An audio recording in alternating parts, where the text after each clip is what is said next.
Hello everyone, I'm Daniel. Once again, we're going to take a look at one of the core set investigators for Arkham Horror the card game and try to fix the deck that came in the box. The pre-constructed decks are a little bit rough to work with because they have one copy of all of the cards from each of the two classes that they belong to, and then some other stuff. But we can do better than that. Let's talk about Isabelle Barnes today. Izzie is our survivor. Her off class is Mystic, and she's got some interesting stuff going for her. We're going to find this a bit more challenging than looking at Joe, who really wanted to investigate, and Daniela, who really wanted to fight, because Izzie doesn't have anything on her front side that says which of those two things she's good at. Now, checking out her stat line: 4 willpower, 2 intellect, 3 combat, and 3 agility. We're not helped out much here either. Willpower is her best stat, which is not something that you just use normally for investigation or for fighting, except for the Mystic cards we'll see in a sec. So she's fairly okay at the other things. This is a typical survivor stat line where you're kind of all right at anything. Now, she can get much better at any of these things by looking at her free triggered ability. Her ability is, during a skill test you are performing, take a direct horror, commit an eligible skill from your discard pile to the test. After the test resolves, shuffle the skill to card back into your deck, once per round. So she'll be taking horror, she's got 9 sanity to begin with, to recur skill cards. Has to be a skill card. Now, that is very powerful. Recursion in a card game is really, really good. She's going to get double duty out of cards that are usually only used once. The one horror is a little bit scary, but her Elder Sign effect +1 if you succeed, heal 1 horror, sometimes will help. And we'll have to find some other ways to heal her horror. Only 5 health is also a little scary. We'll see her weakness in a second. And yeah, this is a really fun, engaging investigator. I've played her already a few times, and she can do a lot. It's just the direction that you take her is going to tell you what you can and cannot do. So a lot of that has to do with, are you going to focus on the survivor cards or the mystic cards? Mystic cards in general let you use willpower. Survivor, a lot of whatever you want, really. So let's take a look at the SIGs, and then we'll talk through the deck.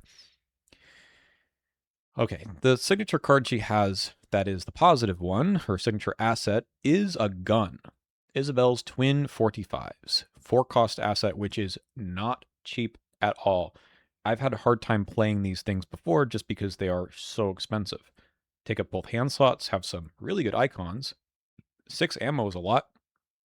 Ability: spend 1 ammo, fight using combat. You get +1 and deal +1 damage for the attack. Okay, so you're gonna at 4. It's not very good, but remember, she'll be using her skill cards to make up the difference. Whether it's for the first time, like committing an overpower from her hand, or for the second time, when you're going to use it from your discard pile. Now, after you do this ability, if you still want to deal some more damage, there is a reaction ability. After you resolve the above ability, spend 1 ammo, so another of the 6, and exhaust Isabelle's twin 45s. Fight using agility this time, and she has exactly the same number, right? They're both base 3. You get +1, and you deal +1 damage to the attack. So 1 action, potentially 4 damage. Very, very good. But she needs to maybe not choose which of these two stats she wants to boost. You kind of need to have both. So we're looking for skill cards that can do maybe combat and agility. Wilds, any of those sort of things will help a lot. Now, as a one of in the deck, it's not the greatest idea to build around something like this.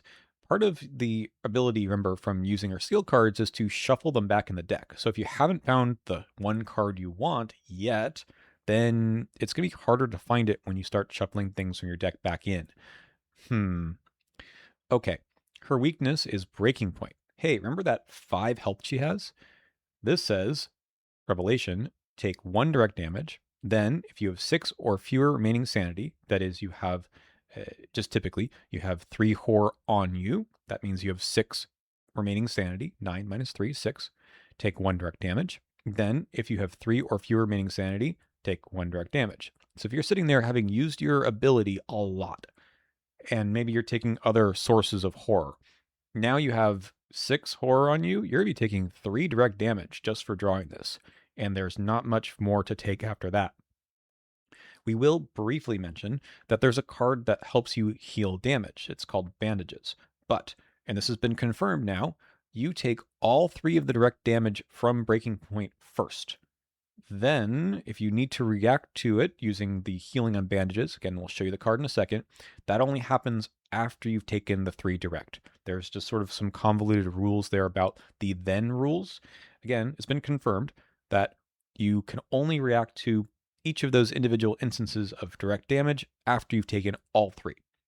So, long story short, if you have 0 damage on you, your full health, then you can take the 3 direct damages, heal them all with bandages, you're fine. But if you have 2 damage on you, if you take all 3 direct damage, you die. And that's it.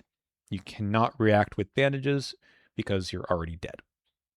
That's just the way this works. Very rough. You need to think about this.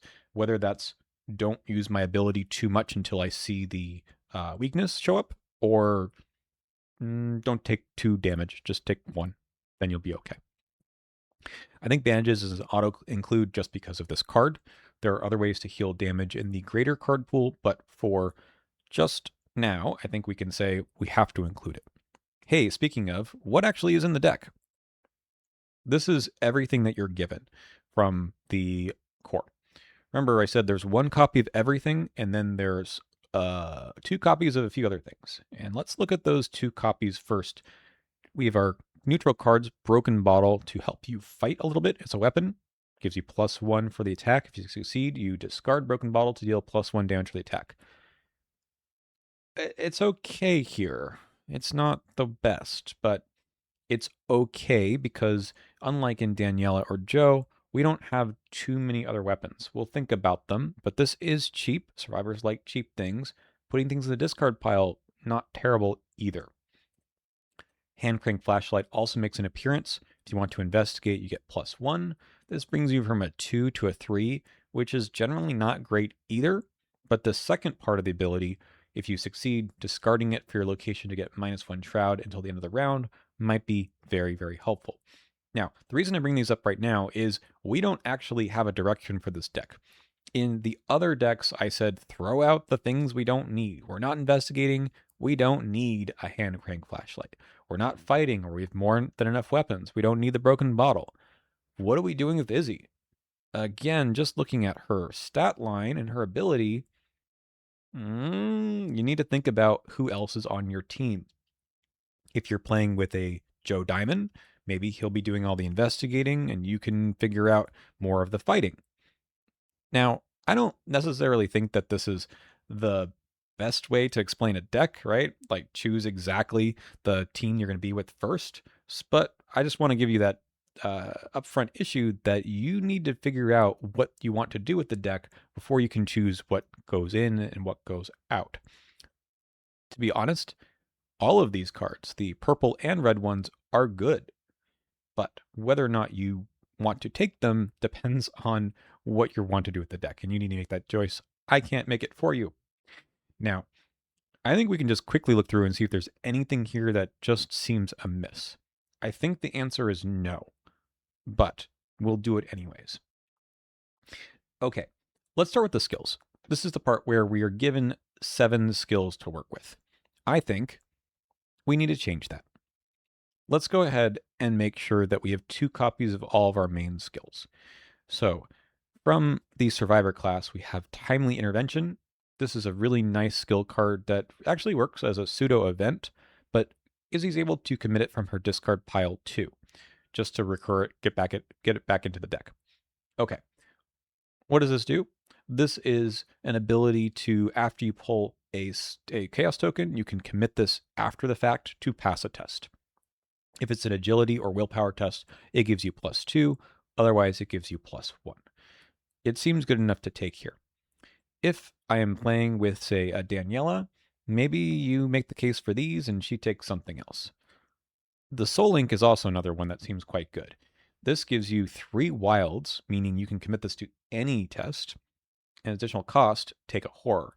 Well, if this is my discard pile, do I really want to take a direct horror and then another horror in order to commit this? Sometimes the answer is yes. Yes, you do. So let's put 2 copies in. Managing your resources, your cards, your actual resources, your health and sanity is a huge part of the game and is extremely fun with Izzie. Isabelle has 5/9, so that's a lot of horror she can take, but you can also put some of that on other cards. More on that later. Slippery. This is not the most exciting skill card. It gives you just one agility icon, and you only use it if you're evading non-elite enemies, and that keeps it from readying. It's probably not the best thing to do, but oh boy, do we want to include this? The thing is, for Isabelle, I think you think about the neutral cards more than anything else. Why aren't we including overpower, manual dexterity, and perception in here? We probably should have manual dexterity. She has 3 agility. We can get up to 5. That's not bad. We might want it for her twin 45s. Overpower could make the same cut as well. What if we included those and not slippery? Okay, let's work with that. All right, we've got some ways of getting clues. We have Will of the Cosmos. Place 1 doom on a player card you control, then discover 1 clue at your location and 1 clue at another revealed location. Yeah, it's a nice way of just getting clues. The doom probably won't matter. We can put it on something that's going to leave play. Lots of things can leave play. For example, if we're running the hand crank flashlight or the broken bottle, we can put the doom here and get rid of this card along with the doom pretty much whenever we want. There's other cards like Premonition. When this goes into play, you could then later on go ahead and play your Will of the Cosmos, right?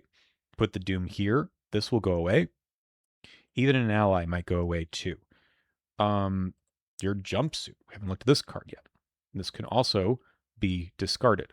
So lots of potential synergies here. That said, I think I want my Izzie to not get clues. I think if we just added manual dexterity and overpower, that's not really what I'm going to do. Let's go ahead and not have that in the deck. Let's go ahead and, without looking at the rest of these events here, think about what we're dealing with this damage situation, the horror and the damage. One thing that is really cool that comes built in with this deck is Lucky Charm. It is an item. It is 2 cost, takes up the accessory slot, which we otherwise don't have anything for. 4 charges, spend a charge and exhaust Lucky Charm. Move 1 damage or horror from a card at your location to a card that you control with a health or sanity value. So I can move something from Izzie, from her card, because that is a card at your location, to a different card. For example, this card itself has 2 sanity. I can take the horror that I took from the direct horror using her ability and move it onto this card, thus freeing Izzie up to using her ability even more. It's kind of like healing. Not exactly, but it's kind of like that. I also can move some horror off of other cards and bring it onto something else. If, for example, I'm using the Cloak of Resonance. This is a 3 cost asset, which is pretty expensive, but it has the ability, when horror is placed on it via anything, just the token, deal 1 damage to an enemy at your location. Gotta exhaust this only once per round, but this is a way to ping enemies. A 1 health enemy, don't need to fight it, don't need to engage it, it's just gone. There's another way to get this as well. We'll see the meat cleaver in a second, but there's 3 sanity here. And the Lucky Charm can make this last longer, or Lucky Charm can make this just happen. Move horror from Izzie to the cloak. You've dealt with a whippoorwill at your location. No test. Very powerful. We probably should be running these, right? Let's put 2 of each of those into the deck. Now, if I check out the jumpsuit, this is the other body slot we have. It's okay, right? This is cheap, gives you the damage soak that we might be missing otherwise, but it is competing with the slot with the cloak, which we really do want. If we're playing with a Dexter Drake on the team, maybe he's going to take the cloak, but you have some pretty good reasons to take it yourself. Anyway, during your turn, discard this, choose a tool or weapon asset in your discard pile and add it to your hand. So you've lost your twin 45s somehow. Maybe your hand crank flashlight is in the discard pile. You want to get back. Okay, you can do this. I don't think this is as powerful as the neat little combo with the cloak, but if you want to do it, you can.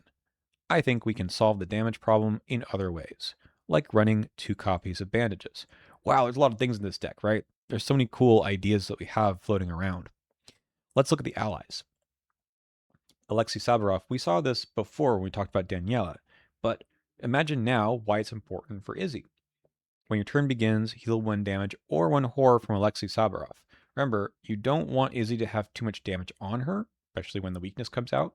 You don't want her to have too much horror that gets in the way of her using her ability. So put all that extra damage and horror on Alexei, eventually it all goes away. Do I want 2 of these? Maybe, because my other ally is really good too. Jim Culver. 4 cost, but I get a stab boost. All the time, I get a +1 to my willpower. That gives me 5. 5 is a good number to work with. And after you take damage and or horror, exhaust Jim Culver to draw a card. 2/2 soak. Who gets the damage or horror? Any card that's yours. If you took the damage or horror, it doesn't have to go onto Jim. It can go onto Izzie, like her direct horror ability, or it could be going on to the cloak. Lots of different ways that anytime you take the damage or horror, you can just draw the card. Moving isn't taking, that doesn't count, but taking damage from all sorts of their sources does. Wow.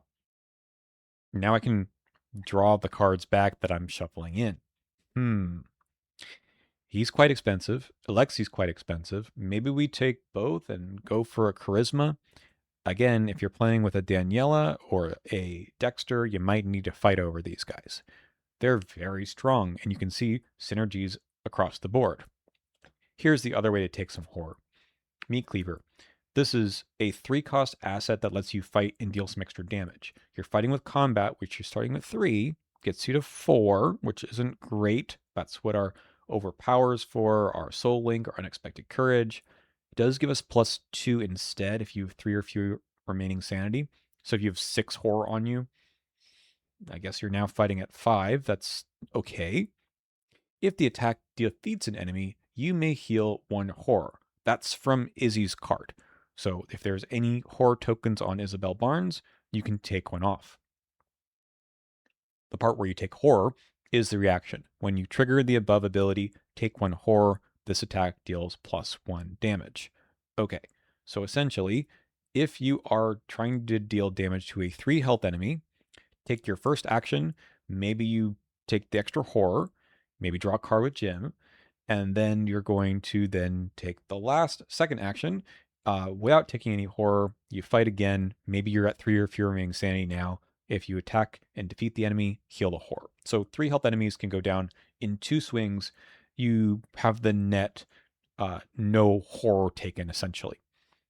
But in the meantime, you get Jim to draw you stuff. So you also could, if you had excess horror, just use this to defeat enemies, right? Just use it on that last swing. Not bad for a 1 health enemy. We want 2 of those, right? In fact, there's an upgraded one in the box. We might as well start with the level 0 version. These other assets, I feel like I just don't need the flashlight. I have other ways of getting clues, and that would be this Look What I Found. This is a returning staple card in the Survivor class.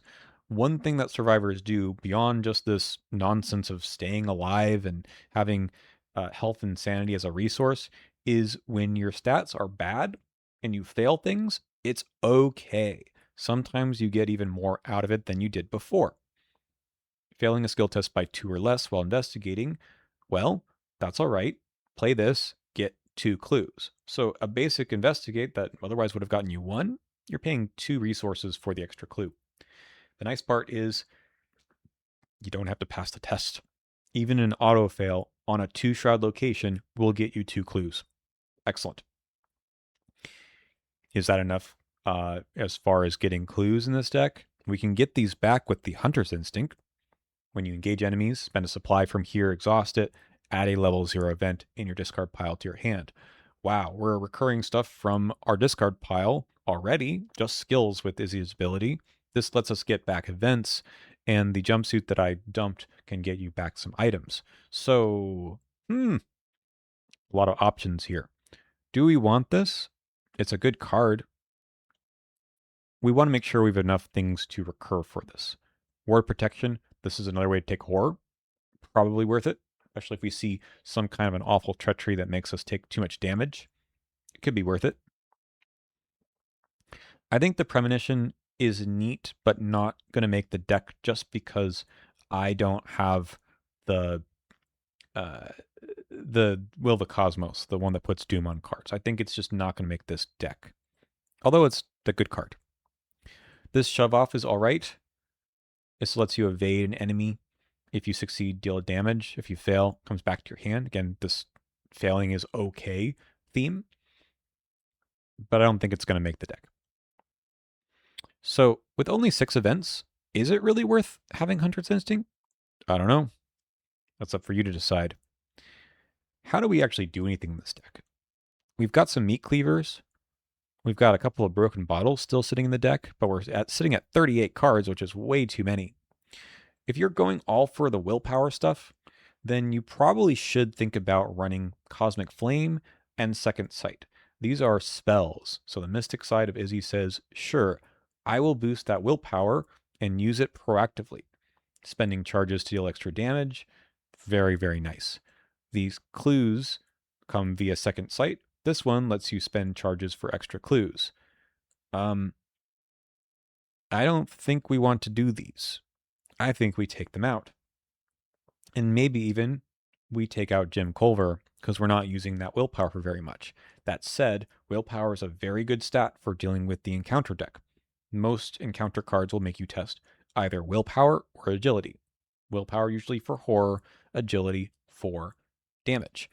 And our good number is a 4. How are we ignoring our good number? Well, maybe come back and actually start putting the Cosmic Flame and Second Sight in here. Up to you. I think we're not going to be able to afford either of these cards. These are the stat boosting cards, talents that we spend a resource to get +1 or +2. If we're not running the spells, there's no reason to run Spiritual Intuition. If we are, maybe we do. Level-headed, I think, is really good. I'm unsure that we have the resources for it. I think I'm more likely to try to spend and get Alexi or maybe Jim into this deck. 34 cards. Do we just run with the meat cleaver and not the broken bottle? Not totally sure. How about the skills? 12 seems like too many. Maybe we need to not run the guts and not run Jim Culver. That gets us to 30. How does that feel? Well, maybe I pair this with our good friend Dexter Drake, and then this is all right.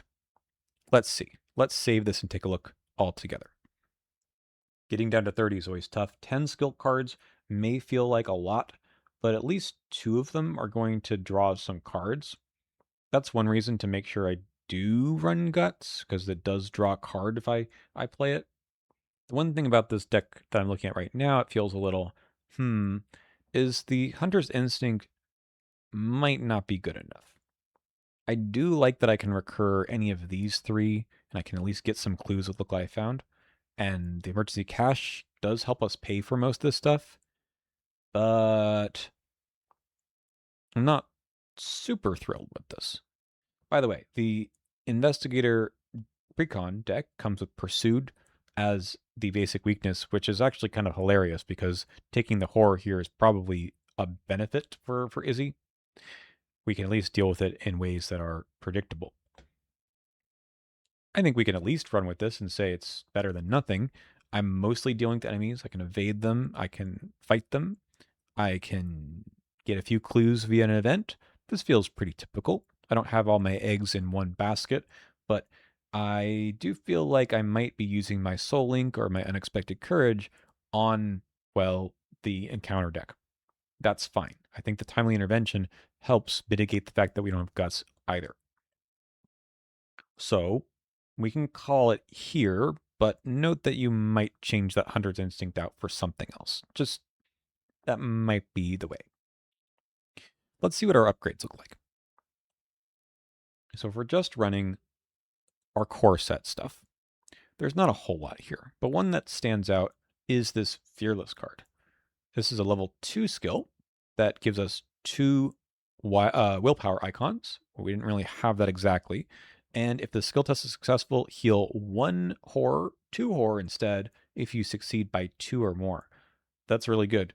If you're trying to get more mileage out of the skill cards, even committing this and taking the direct horror from the discard pile seems pretty good. So not a bad choice for Izzie. I don't think On the Brink is a good card, but you can consider it if you have some XP that you want to spend. We didn't take extra allies, and there's no additional allies in the card pool. So Charisma and Relic Hunter we don't need to think about. What else could we take? This Mask of Salinas. This one takes up the slot we're not using. Lets us look at 2 Chaos tokens and just pick 1. 3 resources in action. The card is good. It's not really doing anything special or unique in this deck, but it would help us not fail tests. The Meat Cleaver and the Old Compass, though, seem pretty good for Izzie.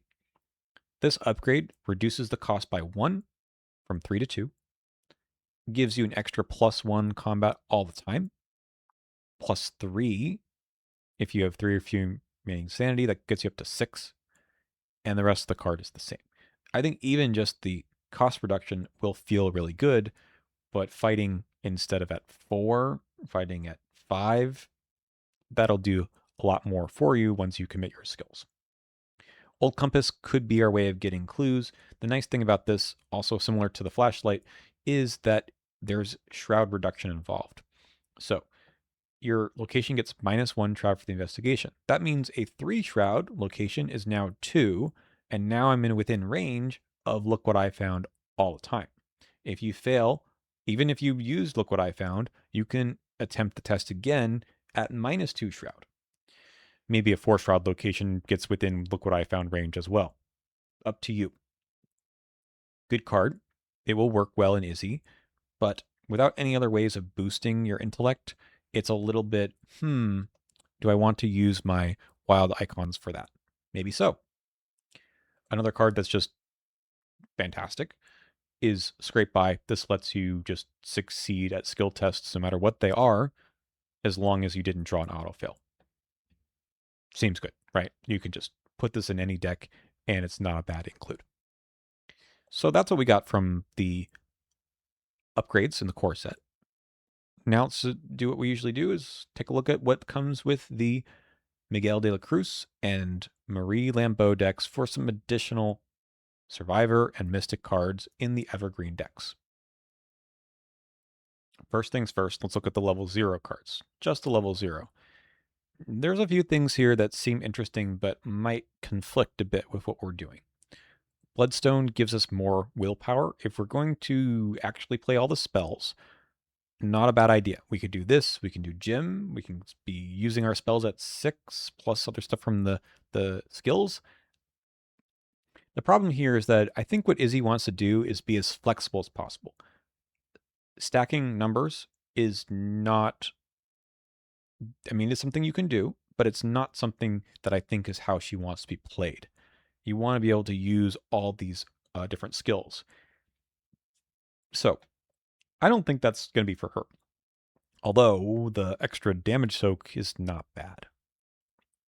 Sacrificial Doll, I don't think this is great either, but you might notice that we didn't have that much in our hand slots. And it's very likely we have 3 or fewer remaining health, especially after we've drawn our weakness. Do we want this? Are we willing to take more damage just to get a symbol token? Probably not. I think we can skip on this. It seems like a Marie card only. Arcane Initiate, if we're playing spells, if we have our Word of Protection, good, fine. A cheaper ally. Other new things are Shadow Meld. This is an evade spell. Seems less important for Izzie because we can use other cards to help evade. but her willpower is better than her agility, so why not? The free move is good. This only costs 2. Not a bad card. If we're feeling a bit short on resources and a bit risky, we could use Offering Bolt. This allows us to spend offerings to take a damage and gain 2 resources. As a free trigger, only putting 1 action and 1 resource into this to begin with, pretty good. You could put this damage onto Alexi, by the way, and not have to worry about anything. So this is a good choice, and we're going to run instead of this. If we're not running Hunter's Instinct, this could be instead of our emergency cash, or maybe we just get cheaper altogether. Not bad. Okay. Our events, we've added a few things that I think are not super interesting, like consume life. This is for doing some more damage. Expensive. Favor of Balshandor. Taking the damage is all right, not great, but you could. If you're running your spells, play this card.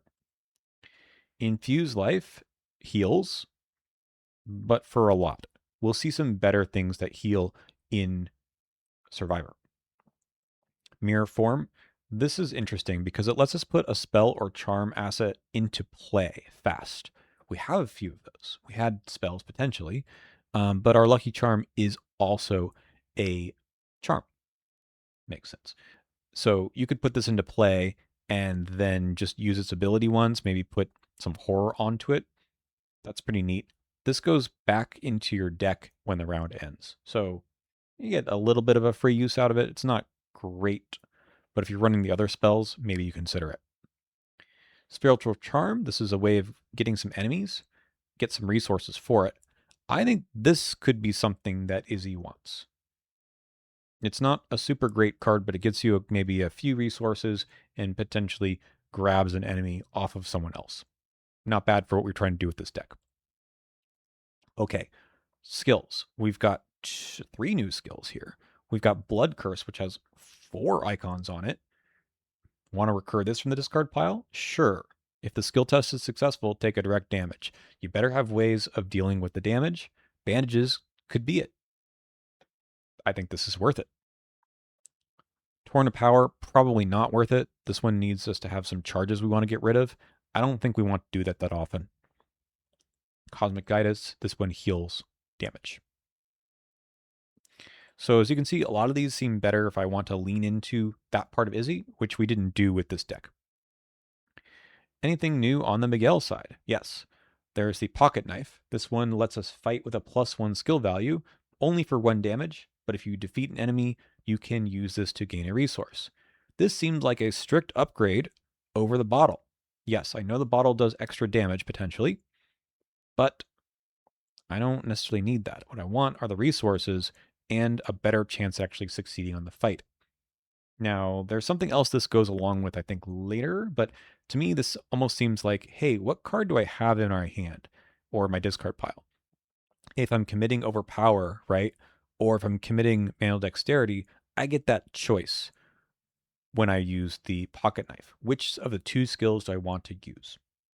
Okay. Rabbit's Foot. If you fail skill test, exhaust this to draw a card. Reasonable, but I probably don't need it. New ally, Daniel Jameson. When I played Izzie, I did try him, and I thought it was quite good. This is what you're doing to mitigate failing attacks or evasions. Notably, you're getting +1 for your evasions now, so that's even better. Try to lean into all that stuff with the pocket knife, with other things. It just makes sense. But being able to take the test again with an extra skill value, no matter what this is, whether it's using the Meat Cleaver, the Twin 45s, even if it's one of your spells, that's fantastic. This is a great card. Pretty good soak too. Hunting Dog probably won't make the cut, but it's an okay card. What else is new? We have a free movement ability, Loner. You might want it. You might not need it. It's here though. Same old thing. This is a way of paying for your events. I don't think we had too many expensive events in this deck. Yeah, just 2 costs for the Look What I Found, 1 cost for Reward Protection. If we were running some more expensive stuff like the traps we'll see in a second, then sure, but I don't think we need this. Speaking of the events, if you're going all in on the agility stuff, then maybe you can think about a few of these. I don't think you need all of them. Decoy trap, I'm not going to explain these all. It's just going to take too long. These traps you put down on a location. If an enemy enters a location, you can exhaust the decoy trap to use basically your choice of stats to do something. In this case, it's evade. In lion weight, it's to fight. And glassing, it's to investigate. I think they're all good. They don't do anything special with Izzie, though. So the big question is like, what am I dumping for this? I need to change my deck concept a bit. And I don't think I need that with the deck that I built here. I do think that Guerrilla Tactics is worth it. This one lets you do a fight or evade as if you were engaged with an enemy at a connecting location. That seems potentially worth it. This is good for sniping whippoorwills, anything that's aloof. The cultists in scenario 3 of the core set. Hidden Shelter, you might consider this for the horror healing. And just maybe if you're playing in 3 or 4 player. All right. Stock Prey, you could take this instead of Look What I Found, I suppose. It's okay. Gets you 1 clue. Then, from our skills, we have just 1 new skill. It's Do or Die. I think I do want to run this to get some other asset or event back. If I'm running maybe another one of these things, then I want to do this. It also could just recur the twin 45s if I played over them. There's some stuff you could do. The bandages could come back. The hunter's instinct could come back. It's a pretty decent card. At some point you think about replacing Unexpected Courage. There's 2 icons here. 2 icons are really good for Izzie. But maybe we do that with this. Okay. Upgrades? Okay. New stuff that we get from the Marie pack. We have a way of playing spells for cheap. Not important. This is something that gets in the way of our cloak. Don't want it. Blood Ward. This lets us heal damage when an enemy attacks. Cancel the attack. Heal 2 damage from the targeted investigator. Not bad. This'll do something for sure. Retribution. If you're willing to take a bunch of damage in horror, with Alexei, you might be able to. You can basically reflect all that damage back. Really good. You still take it, though. You just deal damage back. Eldritch Whispers adds more charges or secrets. Could make the Lucky Charm be around longer. Okay. It's fine, but and we're pretty full up on skills here. Upgrades on the survivor side. We've got a gun. This is fine for Izzie. If you're trying to do 2-handed weapons, you could do this. The +3 gets you to 6. Commit something. Really good. Don't know if it's enough damage when really we want the meat cleaver, but it's okay. I played the longbow with her. This plus Daniel got me to, what, 6 for dealing 3 damage. Ignoring aloof is nice. This lasts forever. You're just spending extra actions to replenish. I think it's pretty good. And then we get some other stuff. The canteen. Ooh, this just heals your horror without any actions. So you got to spend 2 XP in 1 action and a resource to put into play. But now over a couple of rounds, you can heal so much horror. It's funny though, because you think that Fearless is just better because it's using a skill card that seems like something she wants. But I think you only run Fearless level 2 if you are doing the spell stuff. Otherwise, you could probably do this. Does it replace Lucky Charm? Maybe, right? This is doing something a bit different, where you're not just healing, you're also enabling the cloak. You could do both. You could get Relic Hunter. Think about it. Events. This one is for healing damage. It's basically like an upgraded bandages. It's pretty similar. It'll work. There's an upgraded Hunter's Instinct. These are not events, these are assets. I'm so sorry. Upgraded Hunter's Instinct. This lets you get back level 0 to 2 events, including that juicy scrape by. Okay. If you're doing the Hunter's Instinct thing, you can do this, but you also need to upgrade your events. So it's a little awkward. We'll get there eventually with a larger card pool. Level-headed, this is the upgrade that gets starting onto it. So you'll begin with this in your opening hand, probably. That is worth it. Once you're getting to the end of a campaign where it's harder to get close to passing those tough scenario tests, this might be worth having. Don't know if you have the resources for it, but if you're going to take this in your upgrade plans, make room. Okay, events. Heal 3 damage. Reasonable. Guerrilla Tactics. This gives you an extra +1 skill value over the level 0. Also, deals an extra damage. Good. This is pretty good.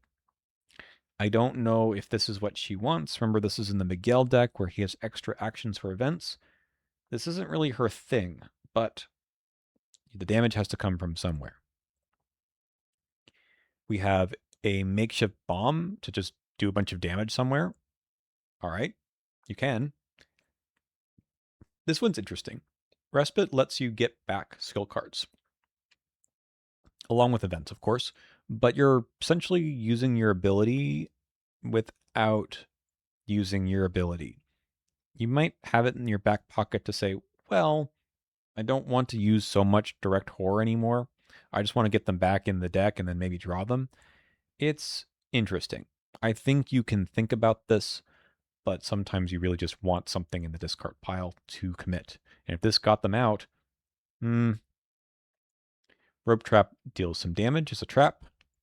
And then we have an upgraded Timely Intervention worth talking about. I don't think Rough is worth talking about here. This is an upgrade that lets you basically get +3 for the test, no matter what the test is. This is 6 XP you could easily spend and just feel that kind of power. I guess we never talked about On the Brink level 0, huh? Because that should have been over here. Yeah. You could think about this. She's in the art.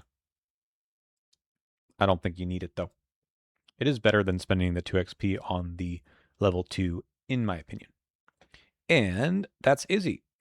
Isabelle is a very engaging investigator. I think there's just basically 2 ways to go about it.